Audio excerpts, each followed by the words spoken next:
describe the inferior sort of natures, being the contentious and ambitious who answer to Spartan polity. Also the oligarchical, democratical, and tyrannical. Let us place the most just by the side of the most unjust. And when we see them, we shall be able to compare the relative happiness or unhappiness of him who leads a pure life of justice or pure injustice.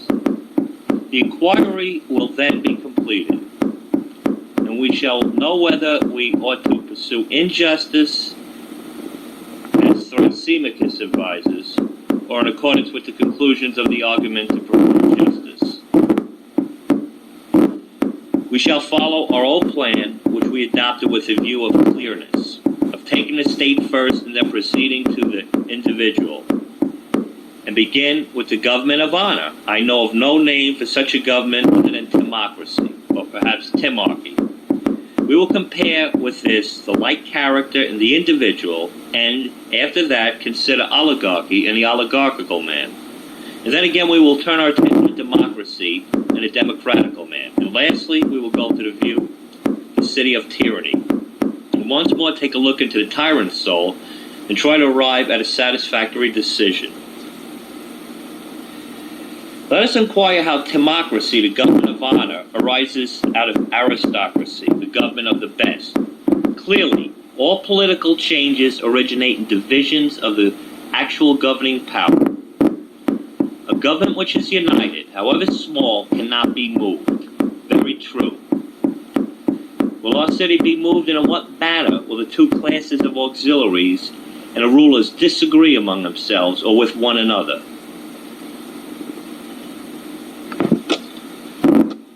Shall we imagine them in solemn mockery, playing jest with us as if we were children, to address us in a lofty tragic vein, making believe to be in earnest?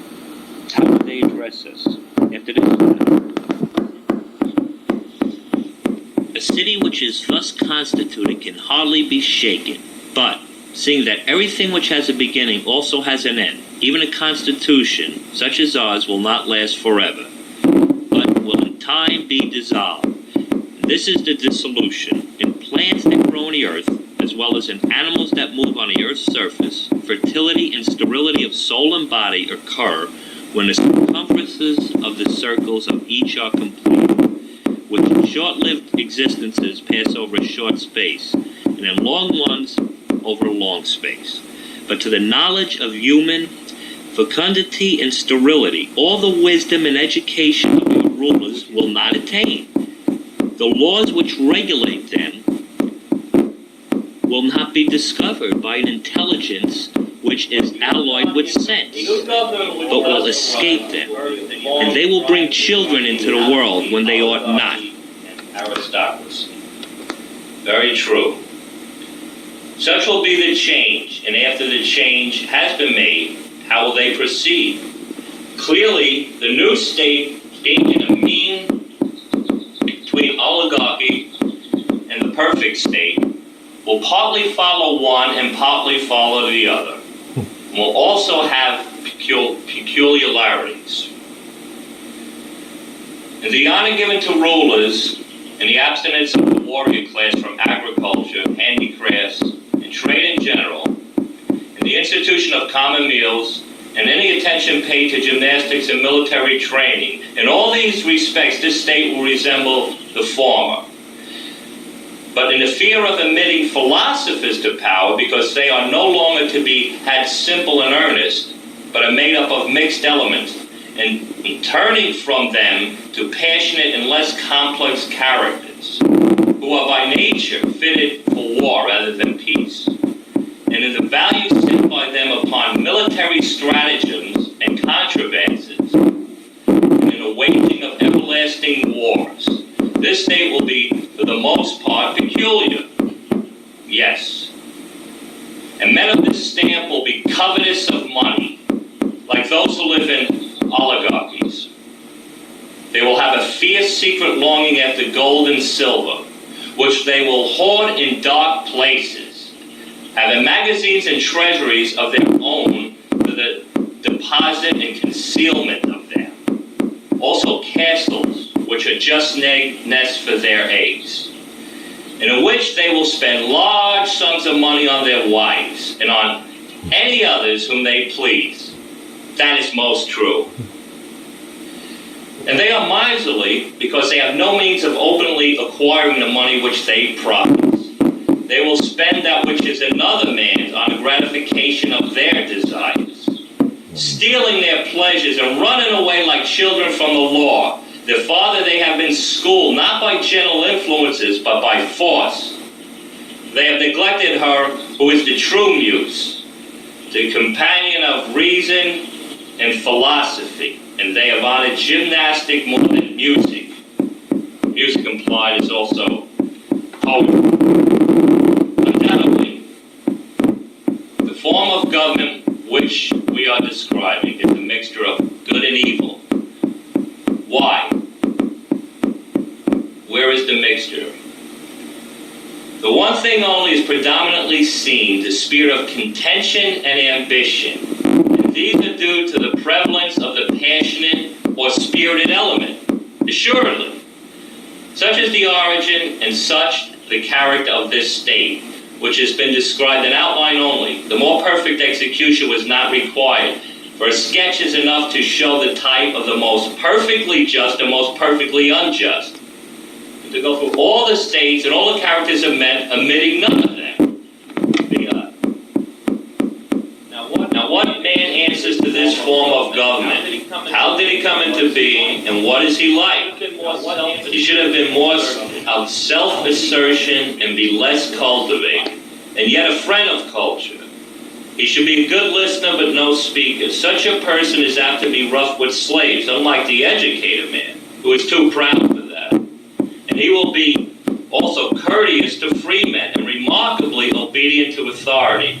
He is a lover of power and a lover of honor, claiming to be a ruler, not because he is eloquent or on any ground of that sort, but because he is a soldier and has performed feats of arms. He is also a lover of gymnastic exercises and of the chase. Yes.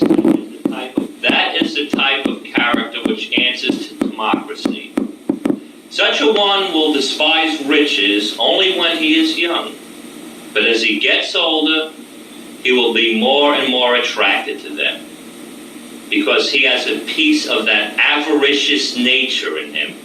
He is not single-minded towards virtue, having lost his best guardian. Okay, tempered with music, one comes and takes up her abode in a man, and is the only savior of his virtue throughout life. Good virtue. That is Christ. Now, in democratical youth, he is like the democratical state. Exactly.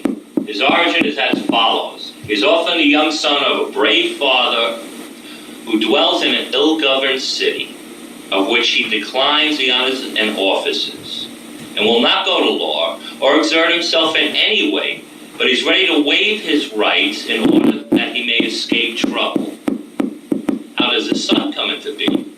The character of the son begins to develop when he hears his mother complaining that her husband has no place in government, of which the consequences is that she has no precedence among other women.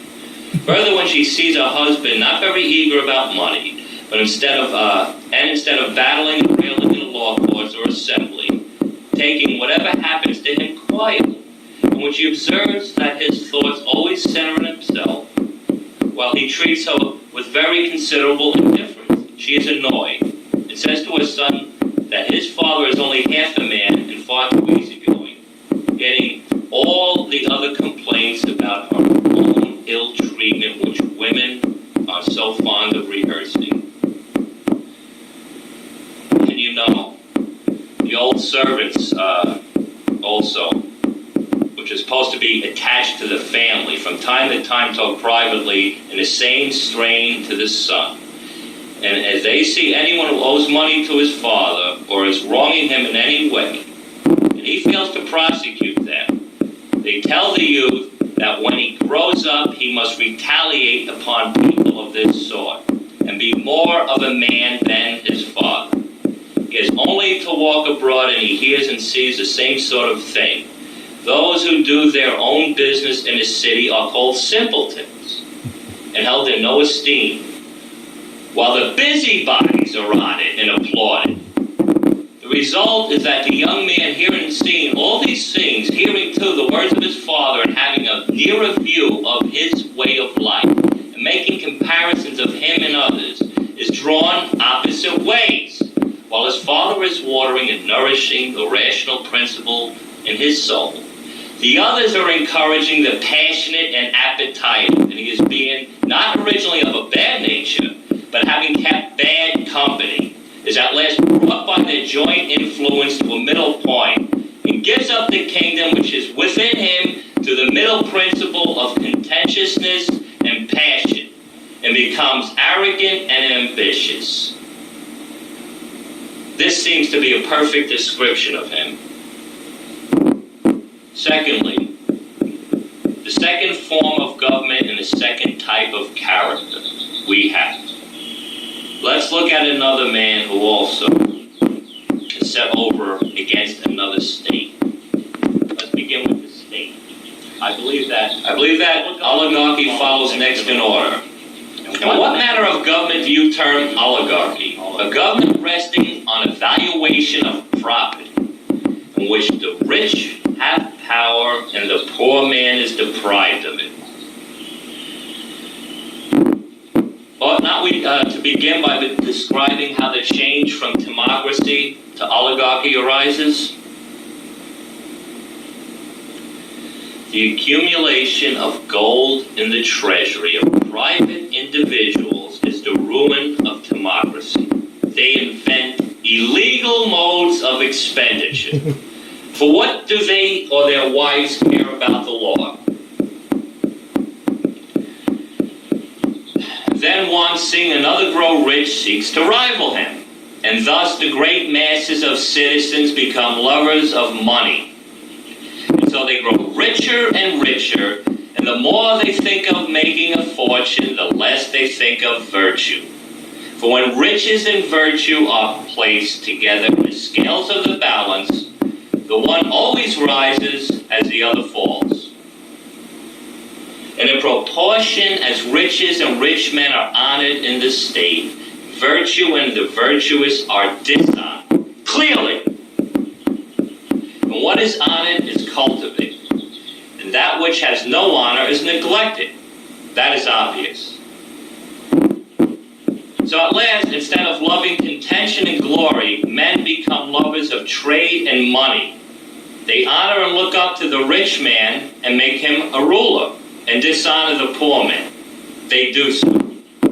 They next proceed to make a law which fixes a sum of money as the qualification of citizenship. The sum is higher in one place and lower in another, as an oligarchy is more or less exclusive, and they allow no one whose property falls below the amount fixed to have any share in the government. These changes in the Constitution, they effect by force of arms, if intimidation has not already done their work. Very true. And this, speaking generally, is the way in which oligarchy is established. But what are the characteristics of this form of government, and what are the defects of which we are speaking? First of all, we said, consider the nature of the qualification. Just think what would happen if pilots were to be chosen according to their property, and a poor man was refused permission to steer. Even though he was a better pilot, we would have a shipwreck. Yes, and is not this true of the government of anything except a city? Or except a city? Would this include a city? No. The case of a city is the strongest of all, inasmuch as the ruler of a city is the greatest and most difficult of all. This, then, will be the first great defect of oligarchy. Clearly. And here's another defect which is quite as bad. What defect? The inevitable division. Such a state is not one but two states, the one of poor, the other of rich men. And they are living on the same spot and always conspiring against one another. Another discreditable feature is that, for a like reason, they are incapable of carrying on any war. Either they are armed the multitude, and then they are more afraid of them than of the enemy. Or if they do not call them out in the hour of battle, they are oligarchs indeed, few to fight as they are few to rule. And at the same time, their fondness for money makes them unwilling to pay taxes. Under such a constitution, the same persons have too many callings. They're husbandmen, tradesmen, warriors, all in one. Does that look well? Anything but well. There is another evil which is perhaps the greatest evil of all, and to which the state first begins to be liable. What evil? A man may sell all that he has, and another man may require his profit. Yet after the sale he may dwell in a city of which he is no longer a part, being neither trader nor artisan nor horseman, but only a poor helpless creature.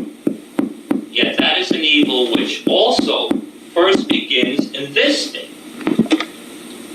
The evil is certainly not prevented there. But oligarchies have both the extremes of great wealth and utter poverty. True. Think again. In his wealthy days, while he was spending his money, was a man of this sort a whit more good to the state for the purposes of citizenship? Or did he only seem to be a member of the ruling body? Although, in truth, he was neither ruler nor subject, but just a spendthrift.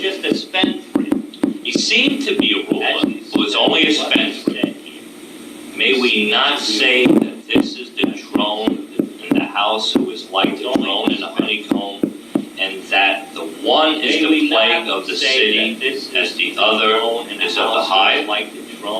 Just so. God has made flying drones, all without stings, whereas of the walking drones he has made some without stings, but others have dreadful stings. Of the stingless class, of those who are in their old age end up as paupers.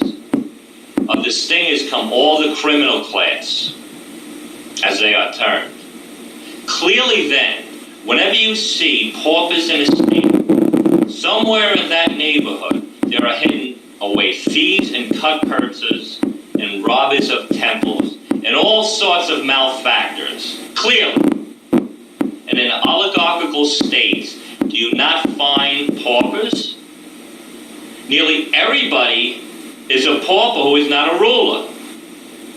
And may we be so bold as to affirm that there are also many criminals to be found in them, rogues who have stings and whom the authorities are careful to restrain by force?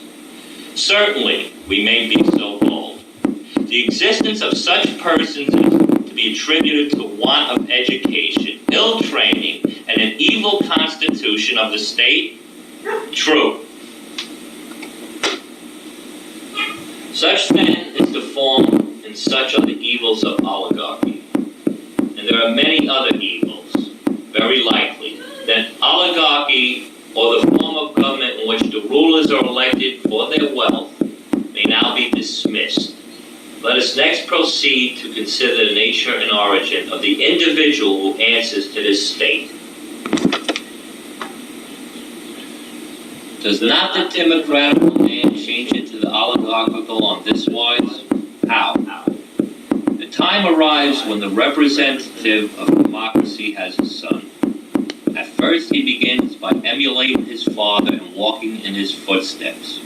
But presently he sees him of a sudden foundering against the state as upon a sunken reef. And he and all that he has is lost.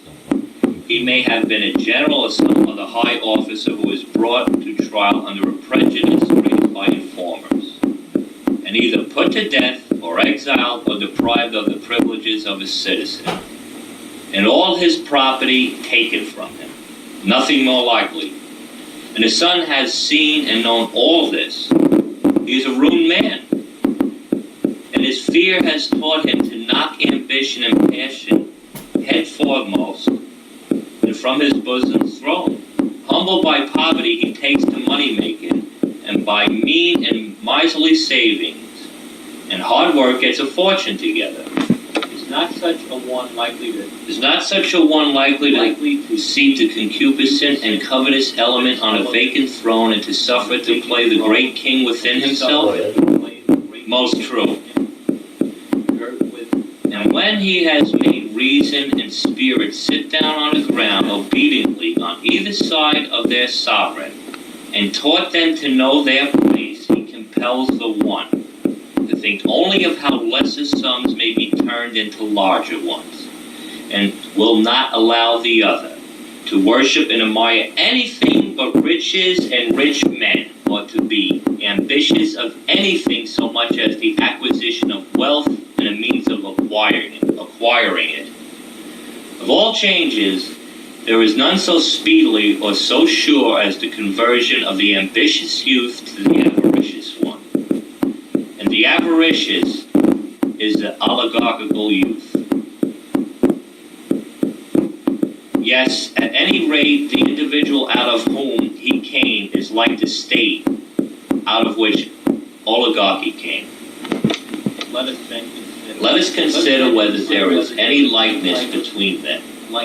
First, then, they resemble one another in the value which they set upon wealth. Certainly, laboring character in the individual only satisfies his necessary appetites and confines his expenditure to them. His other desires he subdues, under the idea that they are unprofitable. True, he is a shabby fellow who saves something out of everything and makes a purse for himself. And this is the sort of man whom the vulgar applaud. Is he not the true image of the state which he represents? He appears to us to be, and at any rate, money is highly valued by him as well as by the state. For these reasons, such a one will be more respectable than most people. Yet the true virtue of a unanimous and harmonious soul will flee far from him and never come near him. And surely, the miser individually will be an ignoble competitor in a state for any prize of victory or object of honorable ambition. He will not spend his money in the contest for glory, so afraid he is of awakening his expensive appetites and inviting them to help and join in a struggle. In true oligarchical fashion, he fights with a small part only of his resources. And the result commonly is that he loses the prize and saves his money. Can we any longer doubt, then, that the miser and moneymaker answers to the oligarchical state? There can be no doubt. Next comes democracy. Of this, the origin and nature will still to be considered by us. And then we will inquire into the ways of the democratic man and bring him up for judgment. That is our method. Well, and how does the change from oligarchy into democracy arise? Is it not on this wise? The good at which a state aims is to become as rich as possible, a desire which is insatiable. What then? The rulers, being aware that their power rests upon their wealth, refuse to curtail by law the extravagance of the spendthrift youth because they gain by their ruin. They take interest from them and buy up their estates and thus increase their own wealth and importance. To be sure, there can be no doubt that the love of wealth and the spirit of moderation cannot exist together in citizens of the same state to any considerable extent. One or the other will be disregarded. That is tolerably clear. And in the oligarchical state, from the general spread of carelessness and extravagance, men of good family have often been reduced to beggary. Yes, often. And still they remain in the city. There they are, ready to sting and fully armed. And some of them owe money, and some forfeited their citizenship. A third class are in both predicaments, and they hate and conspire against those who have got their property, and against everybody else, and are eager for revolution.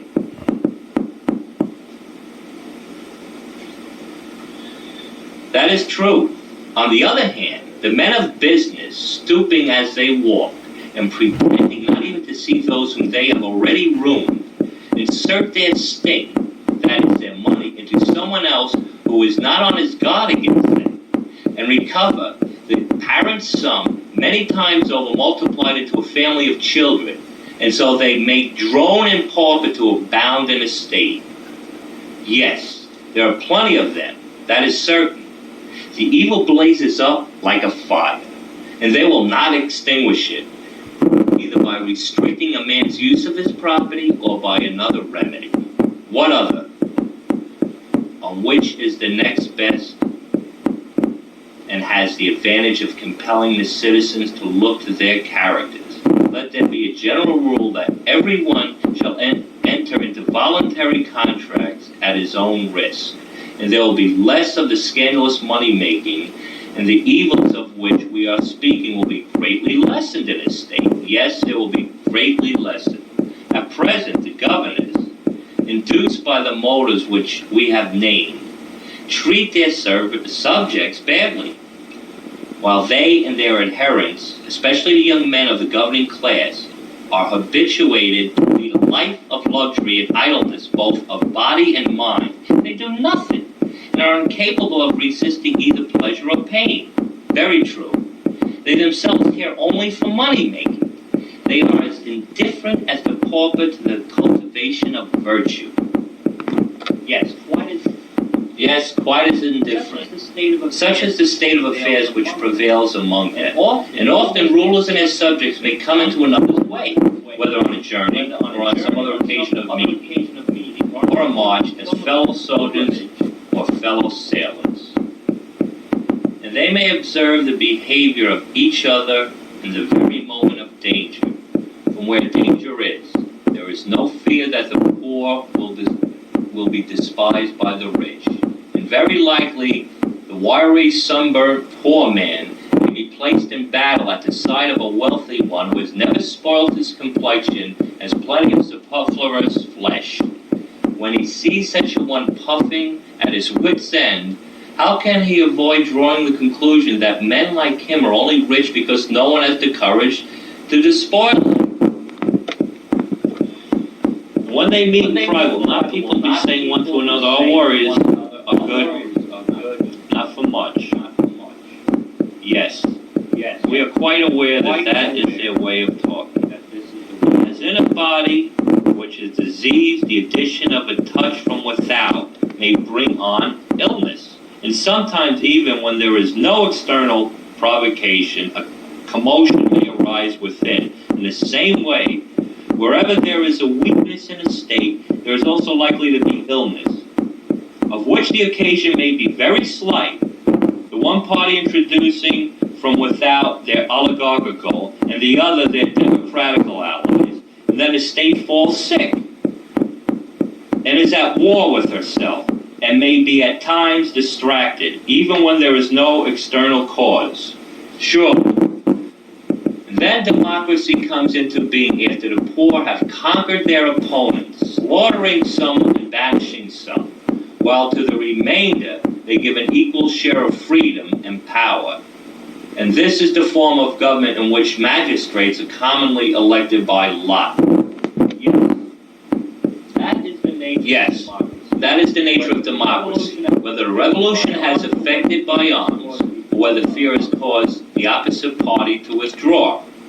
And now, what is their manner of life? And what sort of government have they? For as the government is, such will be the man. Clearly, in the first place, are they not free? And is not the city full of freedom and frankness? A man may do and say what he likes. And where freedom is, the individual is clearly able to order for himself his own life as he pleases. Clearly. Then in this kind of state, there will be the greatest variety of human natures. This then seems likely to be the fairest of states, being like an embroidered robe which is spangled with every sort of flower. And just as women and children think a variety of colors to be all things most charming, so there are many men to whom this state, which is spangled with the manners and characters of mankind, will appear to be the fairest of states, yes. And there will be no better in which to look for a government. Why? Because of the liberty which reigns there. They have a complete assortment of constitutions, and he who has a mind to establish a state, as we have been doing, must go to a democracy as he would go to a bazaar to which they sell them, and pick out the one that suits him. Then, when he has made his choice, he may find and be founder of his state. He will be sure to have patterns enough, and there being no necessity, we said, for you to govern in this state, even if you have the capacity, or to be governed, unless you like, or to go to war when the rest go to war, or to be at peace when the others are at peace, unless you are disposed. There being no necessity also, because some law forbids you to hold office or to be a die-cast, that you should not hold office or be a die-cast. If you have a fancy, is not this a way of life which for the moment is very delightful? For the moment, yes. Is this not their humanity? And is not their humanity to be condemned, in some cases quite charming? Have you not observed how in a democracy many persons, although they have been sentenced to death or exile, just stay where they are and walk about the world? The gentleman parades like a hero, and nobody sees or cares. See the forgiving spirit of democracy, and the don't care about trifles, and the disregard which she shows for all the fine principles which we solemnly laid down at the foundation of the city. As when we said, except in the case of some really gifted nature, there never will be a good man who has not from his childhood been used to play amid things of beauty and make of them a joy and a study. How grandly does she trample all these fine notions of ours under her feet, never giving a thought to the pursuits which make a statesman, and promoting to honor anyone who professes to be the people's friend. Yes, she is of a noble spirit. These and other kindred characteristics are proper to democracy, which is a charming form of government, full of variety and disorder, and dispensing a sort of equality to equals and unequals alike. We know her well. Consider now, we said, what manner of man the individual is, or rather consider, as in the case of the state, how he comes into being. Is not this the way? He is the son of a miserly and oligarchical father who has trained him in his own habits exactly, and like his father, he keeps under by force the pleasures which are of the spending and not of the getting sort, being those which are called unnecessary. Obviously, necessary pleasures are those that come from satisfying natural and essential needs, such as the need of eating. Unnecessary are those that a man can as well or better do without, such as eating of luxurious food. The first are not costly and keep a man in health and strength. The second are wasteful of money and may be hurtful.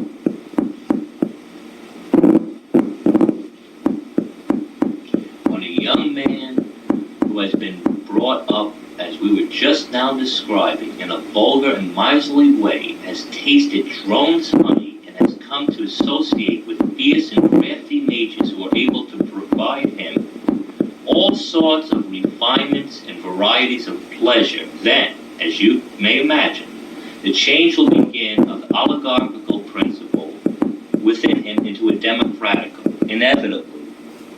And as in the city, life was helping life, and as the change was effected by an alliance from without assisting one division of the citizen. So too the young man is changed by a class of desires coming from without to assist the desires within him. That which is akin and alike, again helping that which is akin and alike. Certainly.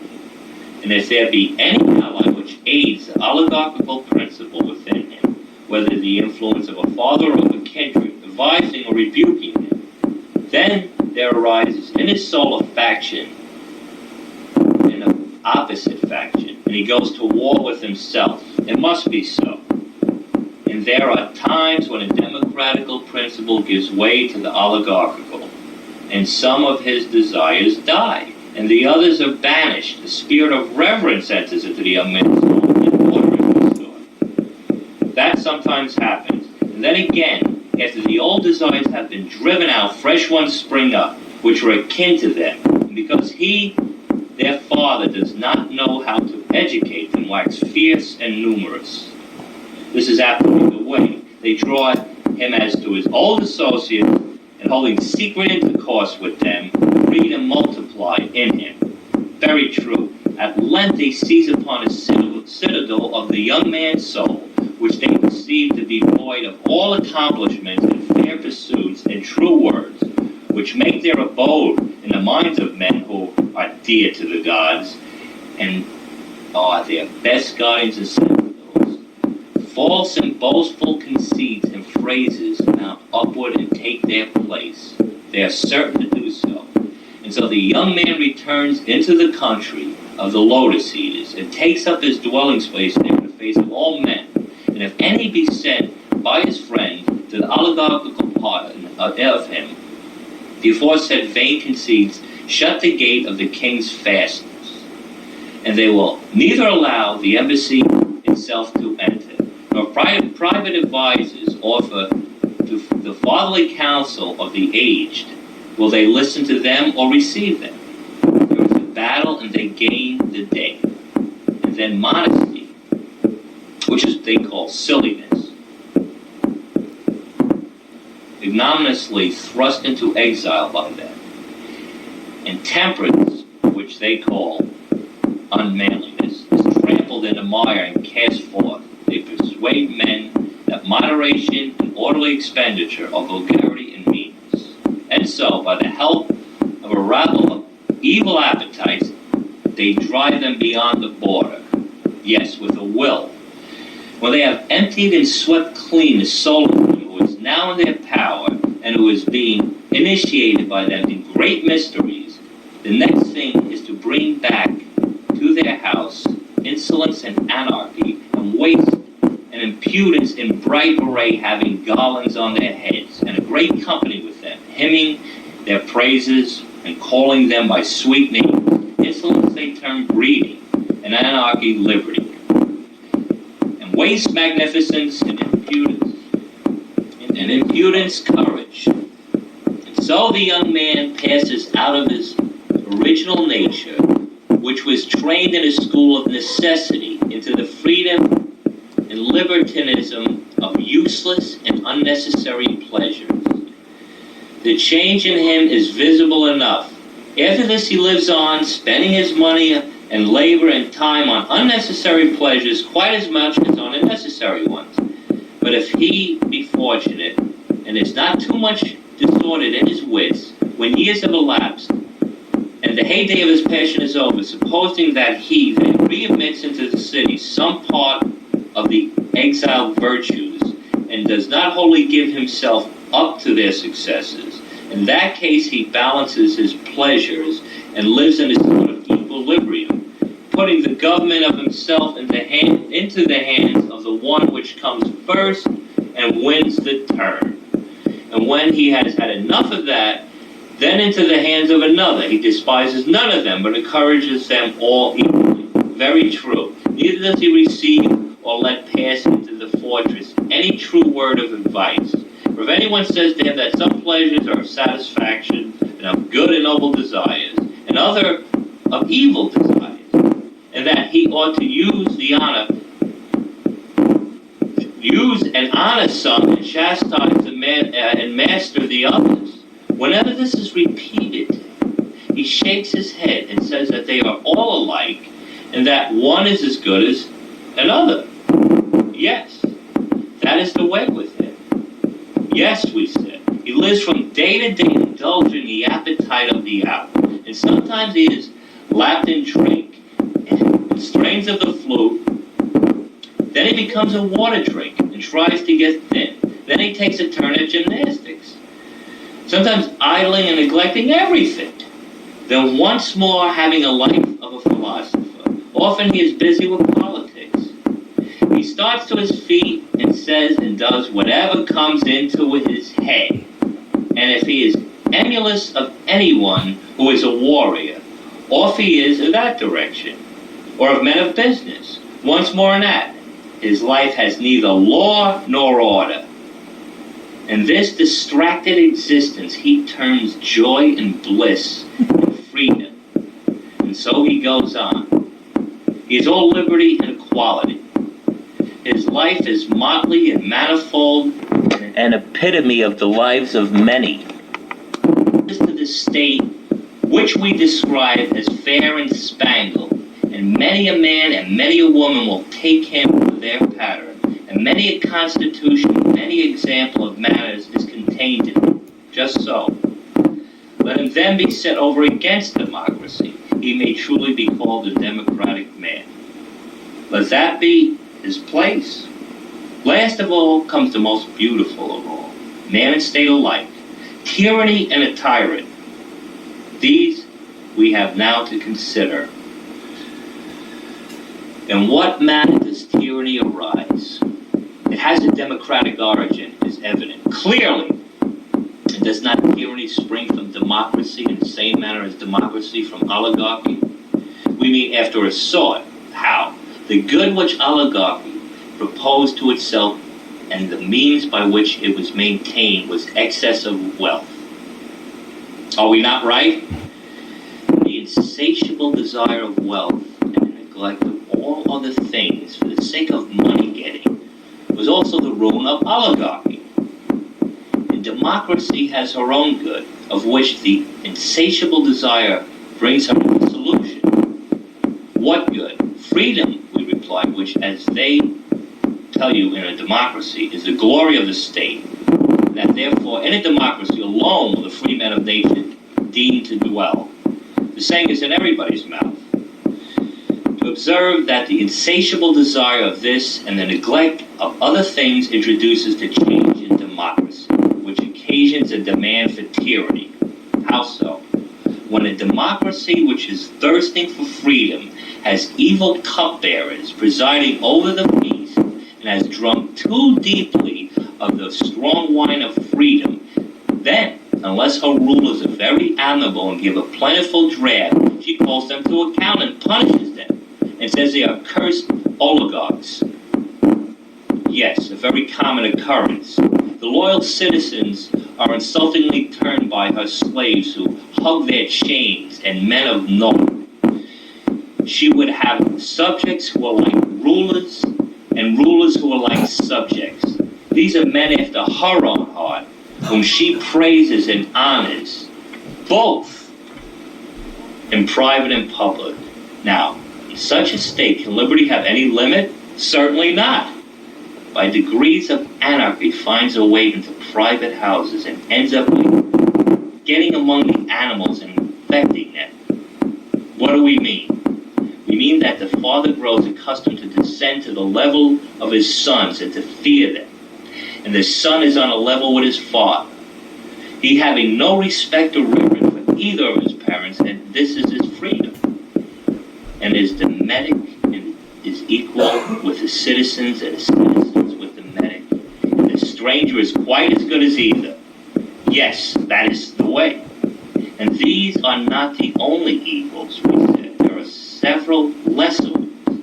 In such a state of society, the master fears and flatters his scholars, and the scholars despise their masters and tutors. Young and old are all alike, and the young man is on a level with the old and is ready to compete with him in word or deed. And the old men condescend to the level of the young and are full of pleasantry and gaiety. They are loath to be thought morose and authoritative, and therefore they adopt the manners of the young. Quite true. The last extreme of popular liberty is when the slave bought with money, whether male or female, is just as free as his or her purchaser. Also, the liberty and equality of the two sexes in relation to each other. We must add that no one who does not know would believe how much greater is the liberty which the animals who are under the dominion of a man have in a democracy than in any other state. For truly the she-dogs, the proverb says, are as good as the she-mistresses, and the horses and asses have a way of marching along with all the rights of dignities of freemen. And they will run at anybody who comes in their way if he does not have the road clear for them. And all things are just ready to burst with liberty. When we take a country walk, we often experience what is described. And above all, and as a result of all, see how sensitive the citizens become. They chafe impatiently at the least touch of authority, and at length, as we know, they cease to care even for the laws, written or unwritten. They will have no one over them. Such, my friends, is the fair and glorious beginning out of which springs tyranny.